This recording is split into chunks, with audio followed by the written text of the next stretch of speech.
दिनांक 7 ऑगस्ट, स्थळ इंदिरा भवन, नवी दिल्ली. विरोधी पक्षनेते राहुल गांधी यांनी एका प्रेस कॉन्फरन्स दरम्यान वोट चोरी झाल्याचा आरोप निवडणूक आयोगावरती केला. अनेक प्रश्न उपस्थित झाले. सगळीकडूनच मग निवडणूक आयोगावरती प्रश्नचिन्ह उपस्थित केलं जाऊ लागलं. मग निवडणूक आयोगानं राहुल गांधींना रिप्लाय म्हणून निवडणूक आयोगाचे मुख्य निवडणूक आयुक्त ज्ञानेश कुमार यांनी सुद्धा एक पत्रकार परिषद घेतली. पण या पत्रकार परिषदेत प्रश्नांचा फारसा खुलासा झाला नाही, अशा चर्चा सुरू झाल्या. आता सगळे विरोधी पक्षातले नेते एकत्र येत त्यांनी मुख्य निवडणूक आयुक्त ज्ञानेश कुमार यांच्या विरोधात महाभियोग प्रस्ताव आणण्याची तयारी दाखवली. महाभियोग प्रस्ताव यानंतर ज्ञानेश कुमार हे निवडणूक आयुक्त राहणार नाहीत. मग आता खरंच मुख्य निवडणूक आयुक्त पायउतार होतील का? काय असते हक्कभंगाची प्रक्रिया? विरोधक असं करतील का? ह्याच पावसाळी अधिवेशनात हे सगळं होईल की पुढच्या हिवाळी अधिवेशनात? यासारख्या अनेक प्रश्नांची उत्तरं जाणून घेण्याचा प्रयत्न करूयात आजच्या व्हिडिओच्या माध्यमातून. नमस्कार मंडळी, मी आशुतोष आणि तुम्ही पाहताय .com अर्थात कॅरी ऑन मराठी. सध्या भारतात वोट चोरीचा मुद्दा चांगलाच गाजलाय. वोट चोरीच्या मुद्द्यांवर राहुल गांधी यांनी सरकारला तसंच निवडणूक आयोगाला चांगलंच धारेवर धरले.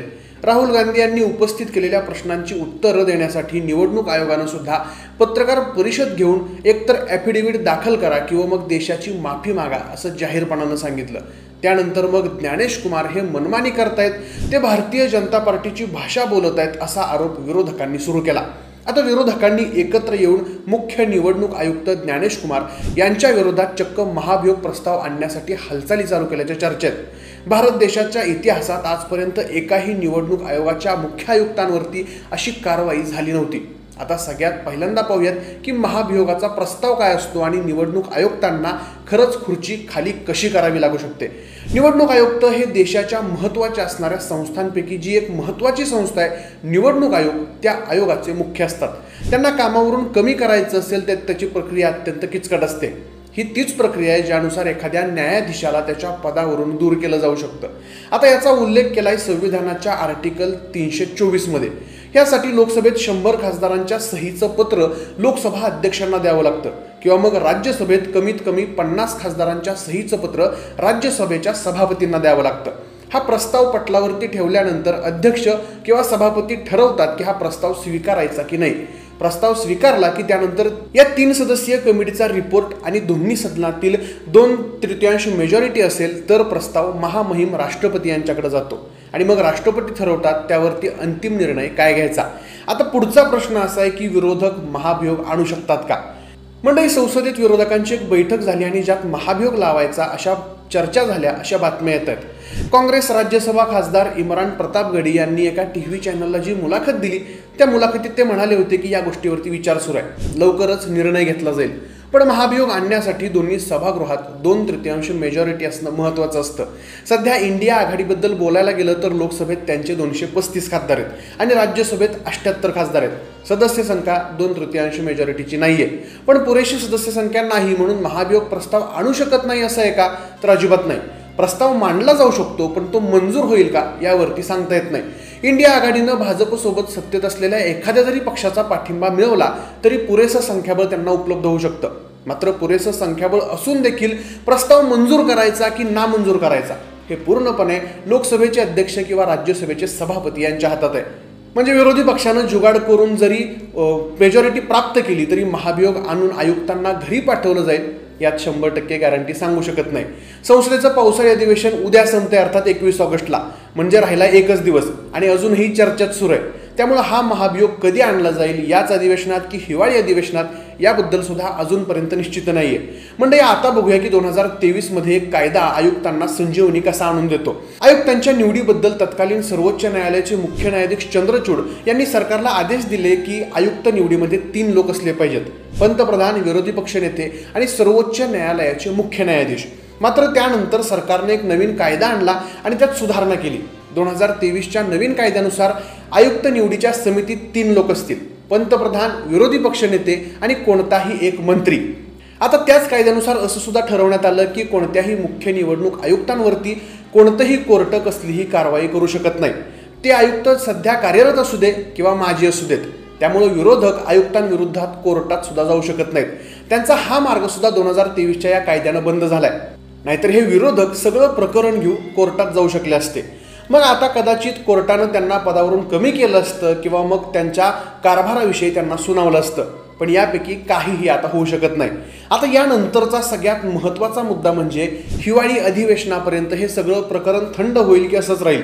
संसदेचं हिवाळी अधिवेशन साधारण डिसेंबरमध्ये चालू होतं, ते यावर्षी सुद्धा डिसेंबरच्या आसपास चालू होईल, पण त्याआधीच कदाचित बिहारच्या निवडणुका होऊन गेलेल्या असतील। म्हणजेच काय तर जिथून या सगळ्या प्रकरणाची सुरुवात झाली ते कारणच संपेल।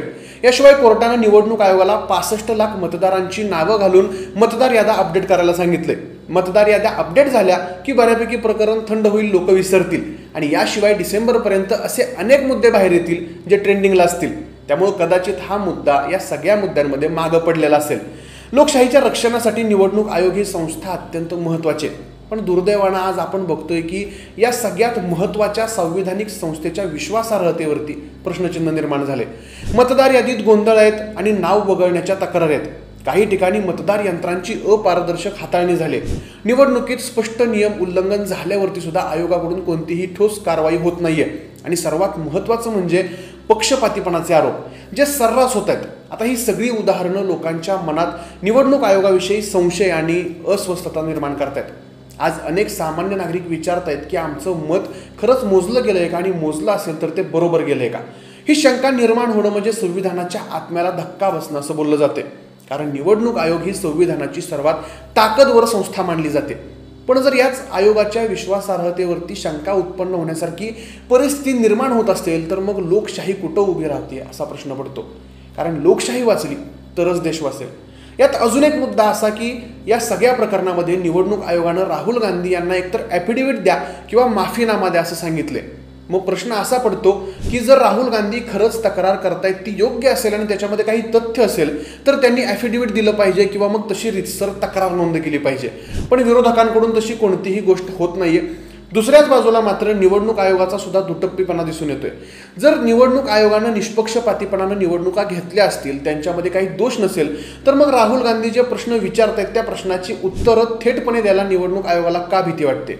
आता निवडणूक आयोगाची जर प्रेस कॉन्फरन्स तुम्ही बघितली तर निवडणूक आयुक्त ज्ञानेश कुमार यांनी राहुल गांधींनी जी CCTV फुटेजची मागणी केली त्याच्यावरती उत्तर देताना असं म्हटलेत की तुमच्या आया बहिणींचे CCTV फुटेज आम्ही प्रदर्शित करू शकतो का किंवा तुम्हाला ते आवडेल का।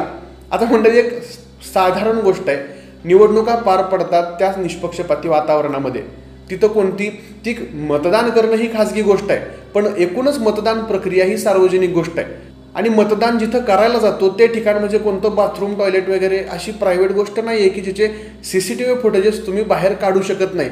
त्या CCTV फुटेजवरून कोणत्याही व्यक्तीच्या सुरक्षिततेला धोका होईल असं मला तरी साधारण वाटत नाही, आणि जर तसा धोका असेल तर मग CCTV बसवलेच कशाला।